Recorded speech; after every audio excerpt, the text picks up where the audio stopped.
For the first time since the shutdown started, the Senate will work through the weekend in an attempt to reach a deal to reopen the government. As Christian Benavidez reports, the stalemate is having an impact on air travel and for those who rely on food assistance.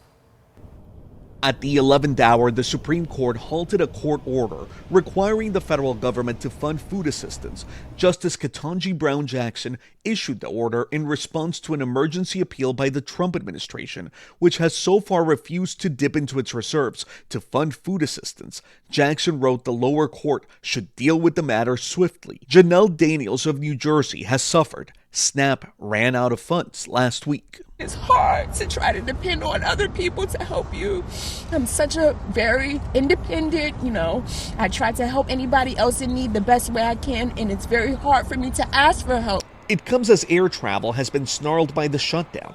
Transportation Secretary Sean Duffy issued an emergency order for airlines to cut 10% of their flights at 40 major airports due to surging air traffic controllers' sick calls occurring with little warning as they work without pay due to the shutdown. We see more incursions on tarmacs throughout the country.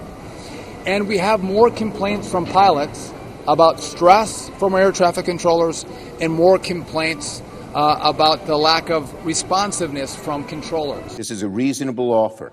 On Friday, Democrats said they'd be willing to reopen the government if Republicans agreed to extend for another year tax credits for the Affordable Care Act. The Democrats have gone, they're crazy. But Republicans are holding firm that the government should reopen before any negotiations take place. Now, President Trump is urging Senate Republicans to end the filibuster to allow government funding to pass without any Democratic votes. But right now, it's unclear if there's enough Republican support to eliminate the 60-vote requirement.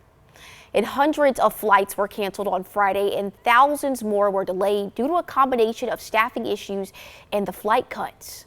Honestly, I think it's ridiculous. They need to get it together and do what they have to do to satisfy the rest of the world. This is crazy.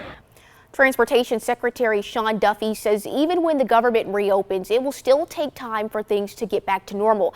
As a courtesy, most airlines are waiving fees if you have to make changes. They advise flyers with upcoming trips to check ahead and to make sure your flight is on time.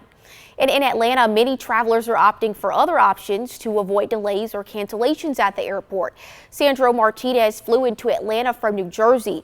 His next stop is South Carolina, but instead of flying, he's taking a Greyhound bus to get there since it's not impacted by the shutdown. The Greyhound, it's a lot quicker, and I actually know that it's going to be running more efficiently, and it's not run through the government as well because most of the airports are.